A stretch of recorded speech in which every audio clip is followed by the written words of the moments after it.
नमस्कार। Prabhas action news network और आप सभी का स्वागत है। भारत और अमेरिका के बीच हुए व्यापार समझौते को लेकर जम्मू कश्मीर के बागवानी क्षेत्र में गहरी बहस छिड़ गई है। एक और कई फल उत्पादक और व्यापारी इसे स्थानीय अर्थव्यवस्था के लिए खतरा मान रहे हैं। वहीं कुछ किसान और कारोबारी इसे प्रतिस्पर्धा, गुणवत्ता सुधार और कीमतों में स्थिरता का अवसर भी बता रहे हैं। इस समझौते का असर खास तौर पर सेब, अखरोट और बादाम जैसे उत्पादों पर पड़ने की आशंका जताई जा रही है, जिन पर जम्मू कश्मीर की बड़ी आबादी की जीविका निर्भर है।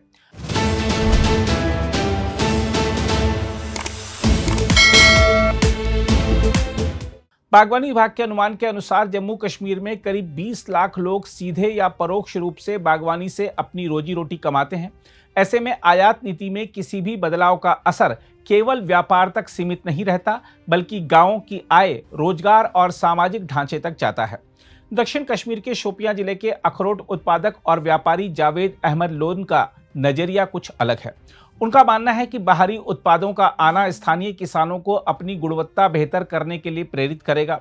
उन्होंने कहा कि संरक्षण की नीति लंबे समय तक किसानों को सुस्त बना देती है, क्योंकि उन्हें तय बाजार मिल जाता है।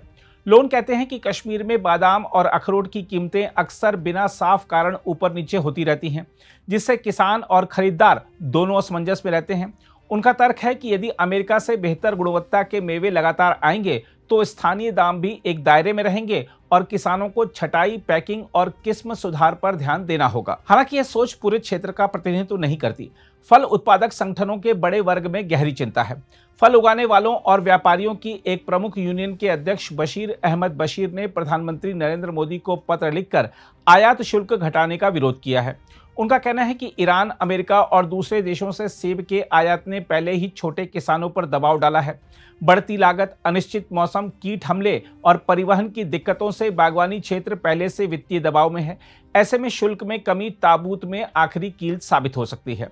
बशीर की मांग है कि विदेशी सेबों पर 100% से अधिक आयात शुल्क लगाया जाए, ताकि कश्मीर, हिमाचल प्रदेश और उत्तराखंड के उत्पादक भारतीय बाजार में टिक सकें। उनका कहना है कि जब भी सस्ते आयातित सेब बाजार में आते हैं तो व्यापारी स्वाभाविक रूप से उन्हें तरजीह देते हैं, जिससे स्थानीय सेब का मूल्य गिरता है और किसानों को लागत निकालना भी कठिन हो जाता है। सोपोर फल मंडी, जो घाटी की सबसे बड़ी फल मंडी मानी जाती है, वहां के अध्यक्ष फयाज अहमद मलिक भी इस समझौते को सेब उद्योग के लिए खराब खबर मानते हैं। उन्होंने कहा है कि अमेरिकी सेब बड़े पैमाने पर उन्नत तकनीक और बेहतर भंडारण के साथ आते हैं, जिनसे स्थानीय किसान मुकाबला नहीं कर पाते। वे सरकार से इस नीति पर दोबारा विचार की मांग कर रहे हैं।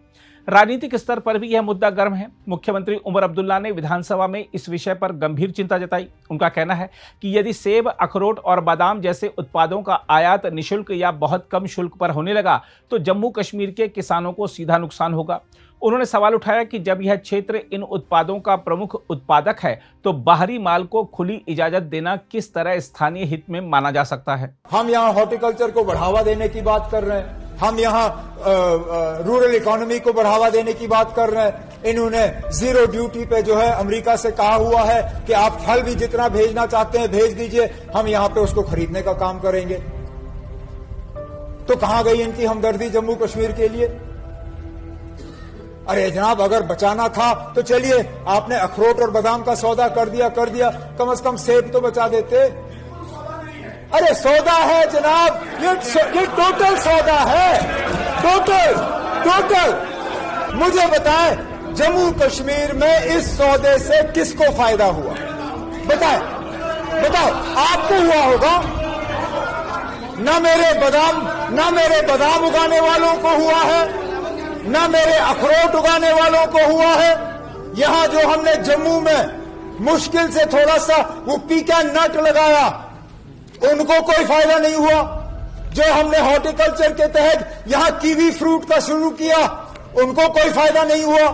जो हमने यहां बी कॉलोनियां लगाई जिनसे हनी उगता है, यहां जम्मू में कितने नौजवानों ने वो हनी निकालने का वो लगाया, उनको कोई फायदा नहीं। अरे कहां जनाब। कुछ अन्य विधायकों ने भी इसे कश्मीरी सेब उद्योग के लिए बड़ा झटका बताया है। वाम दल के नेता एमवाई तारिगामी ने कहा है कि अलग अलग देशों के साथ हो रहे व्यापार करार कश्मीर की अर्थव्यवस्था की रीढ़ माने जाने वाले सेब उद्योग के सामने गंभीर चुनौती खड़ी कर रहे हैं। पीडीपी के विधायक वहीद पर्रा ने भी बागवानी उत्पादों के लिए न्यूनतम समर्थन मूल्य तय करने की मांग उठाई ताकि किसानों को दाम गिरने से सुरक्षा मिल सके। पीडीपी के प्रवक्ता मोहम्मद इकबाल टम्बरू ने भी आशंका जताई है कि यदि अमेरिकी कृषि उत्पादों पर जीरो शुल्क रहा तो स्थानीय सेब और अखरोट का भविष्य संकट में पड़ सकता है। उनका आरोप है कि समझौते करते समय जम्मू कश्मीर के बागवानी क्षेत्र की खास स्थिति पर पर्याप्त ध्यान नहीं दिया गया। कुल मिलाकर भारत अमेरिका व्यापार समझौते ने कश्मीर की बागवानी अर्थव्यवस्था को लेकर एक अहम बहस शुरू कर दी है। एक पक्ष इसे सुधार और स्थिरता का अवसर मानता है तो दूसरा पक्ष इसे आजीविका पर सीधा खतरा बता रहा है। आने वाले समय में सरकार की आयात नीति, शुल्क दरें और किसानों के लिए सहायक कदम तय करेंगे कि यह समझौता घाटी के बागों के लिए चुनौती बनता है या बदलाव का मौका। अगर आप भी लेना चाहते हैं देश दुनिया की तमाम जानकारी तो आज ही सब्सक्राइब करें हमारे चैनल को। साथ ही नीचे दिए बेल आइकन को जरूर दबाएं ताकि हर अपडेट आप तक पहुंच सके।